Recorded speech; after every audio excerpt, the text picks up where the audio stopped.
224. Penjaga itu juga tersenyum, petugas Elena hanya kurang beberapa nilai saja untuk lulus ujian.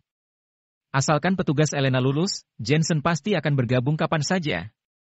Ya, membiarkan Elena untuk bergabung juga tidak tahu apakah itu hal yang baik atau buruk. Lagi pula, latar belakangnya agak berbeda.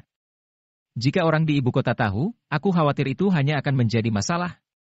Penatua Jack teringat akan sosok besar di ibu kota, menghela napas, dan bertanya, Willy, apakah latar belakang Jensen memang benar dari keluarga yang baik? Penatua Jack, saat kalian minum teh tadi, aku sudah memeriksa informasi Jensen. Penjaga dengan cepat mengeluarkan setumpuk dokumen dan menjelaskan, Jensen ini lahir di kota Seleton. Semuanya biasa saja. Dia menikah dengan petugas Elena karena ayahnya, tetapi mereka berdua memiliki dua hal yang aneh. Yang pertama adalah, ayahnya Jensen berasal dari latar belakang biasa saja, tetapi tidak ada catatan apapun. Kedua, Jensen belajar kedokteran dengan kakeknya sejak kecil, tetapi keterampilan medisnya 10 kali lebih baik daripada kakeknya, dan dia dikenal sebagai dokter hebat di Asmenia. Tatapan Pak Penatua Jack berbinar, benarkah dengan otoritas aku pun juga tidak dapat menemukan latar belakang ayahnya? Di sisi lain, Jensen berjalan sendirian di sepanjang jalan, tetapi hatinya sedikit tertekan. Elena memiliki sesuatu yang diinginkan oleh organisasi pembunuh malam dan sudah bersiap-siap untuk bertempur dengan mereka. Akan sulit baginya untuk menjalani kehidupan yang damai. Hah, kakak Jensen. Saat dia berjalan, jeritan keras tiba-tiba terdengar dan sebuah mobil Bugatti merah berhenti di sampingnya, menarik perhatian banyak orang yang sedang lewat untuk melihat ke arahnya. Ketika pintu mobil terbuka, hal pertama yang muncul adalah paha ramping dengan sepatu hak tinggi, diikuti seorang wanita cantik yang turun. Sementara di pintu mobil sisi satunya terlihat seorang pria muda yang juga turun dari mobil. Tuan Muda Nico. Jensen mengenali mereka. Dia adalah Nico dari grup Dorchane dan salah satu dari 4 tuan muda di Asmenia. Haha, aku sangat familiar hanya dengan melihat punggungmu saja. Aku kemudian menerobos lampu merah untuk datang dan melihat, dan ternyata itu benar-benar kamu. Tuan Muda Nico tertawa. Jensen tidak bisa berkata-kata, orang ini benar-benar menerobos lampu merah. Ya, itulah Tuan Muda. Tuan Muda Nico, siapa dia? Wanita cantik yang ada di sampingnya melihat Jensen dari atas sampai bawah. Melihat kaos murahan Jensen, pandangannya langsung penuh perasaan menghina. Dia mengikuti Tuan Muda Nico yang hidup bergelimang harta, bertemu dengan orang kaya, bagaimana dia mungkin menganggap keberadaan Jensen? Hei kamu, dia itu kakak Jensen, kenapa masih belum menyapanya? Tuan Muda Nico langsung mengerutkan keningnya. Kak Jensen. Wanita cantik itu buru-buru menyapanya. Ketika dia melihat Tuan Muda Nico sangat marah, seketika dia langsung tahu bahwa orang ini bukanlah orang biasa. Lagi pula, tidak banyak orang di Asmenia yang bisa membuat Tuan Muda Nico begitu menghormatinya.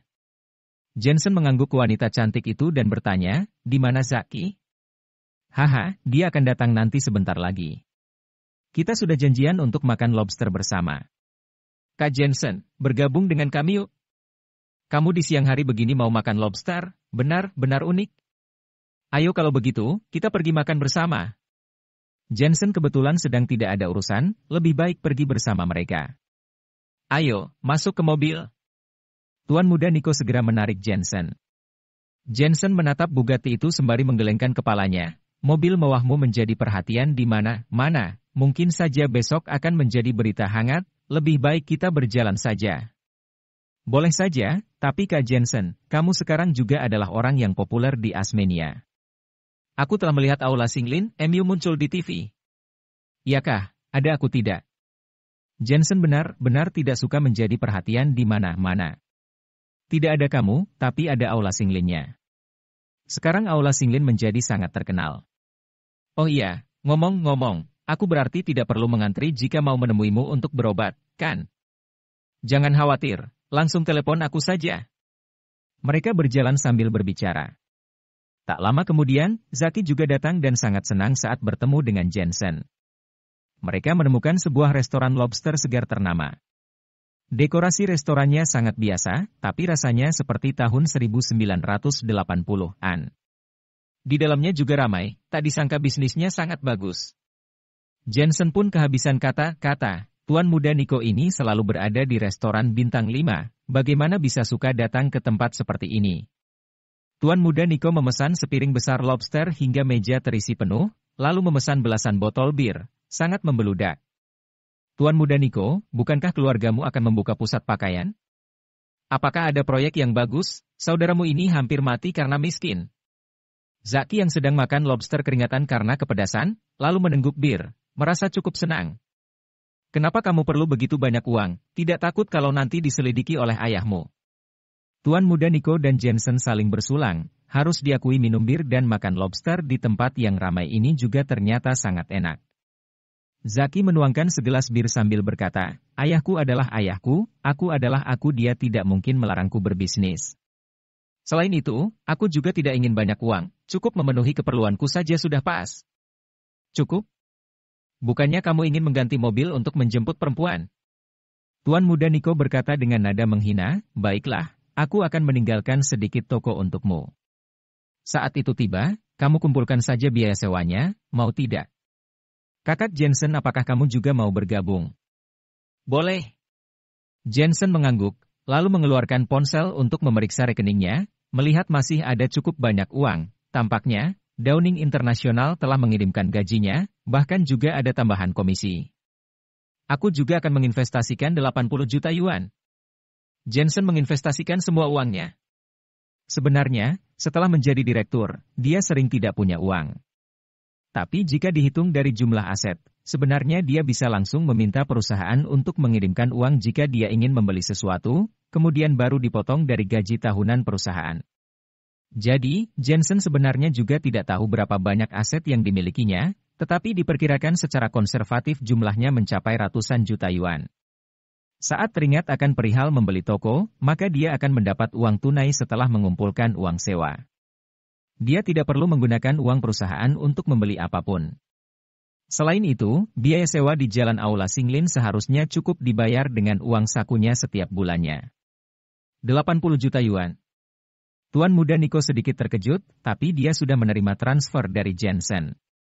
Pusat pakaian ini masih dalam tahap pembangunan. Masih terlalu dini untuk memberikan uangnya sekarang. Selain itu, aku tidak mau menerima uangmu, Kak Jensen. Ketika sudah jadi nanti, toko manapun yang kamu mau, aku akan langsung memberikannya ke kamu. Tuan muda Nico menggelengkan kepalanya. Kak Jensen, dia memiliki banyak pusat perbelanjaan, tidak kekurangan uang. Dan pusat pakaian ini baru saja dikembangkan, masih belum banyak orang yang datang, lebih baik tidak menginvestasikan uang awal. Zaki juga berkata, tidak boleh seperti itu, saudara harus menghitung uangnya dengan baik, jadi terima saja uang ini. Jensen menolak. Dia percaya bahwa Tuan muda Nico tidak serakah dengan uangnya. Baiklah. Tuan muda Nico tidak menolak lagi. Bersikap terlalu segan lagi akan mempengaruhi persahabatan mereka. Dia segera menelepon untuk memberi toko di dekat jalan untuk Jensen. Semuanya dialihkan ke nama Jensen, ini yang Jensen tidak tahu. Kudengar dermaga Western Union sana akan dikembangkan, bukankah itu santapan yang empuk? Beberapa raksasa besar di Asmenia sedang mengincarnya. Tuan muda Nico berkata dengan tiba-tiba. Aku juga mendengarnya, tapi sayangnya jalan di sana belum dibuka. Katanya perusahaan Glory sedang mengincarnya dan akan bersaing dengan Tuan Markus. Masih ada waktu setengah bulan sampai hasilnya keluar. Aku tidak tahu siapa yang akan mendapatkannya nanti, tetapi proyek sebesar itu tidak mungkin hanya akan diambil oleh keduanya. Saat itu tiba, kita dapat bergabung dengan membeli sahamnya. Tuan muda Nico, kamu kenal dengan dua keluarga besar itu, kan? Jangan lupa bantu aku juga ya nantinya. Mendengarkan percakapan di antara keduanya, Jensen diam-diam menghela napas, yang miskin semakin miskin, yang kaya semakin kaya. Ini memang masuk akal, karena orang yang kaya memiliki relasi dan berita investasi terbaru. Selama mereka bisa masuk ke lingkaran ini, dijamin banyak uang yang akan mereka peroleh, sedangkan orang miskin masih sibuk untuk mencari makanan, jadi akan sulit untuk memasuki lingkaran orang kaya.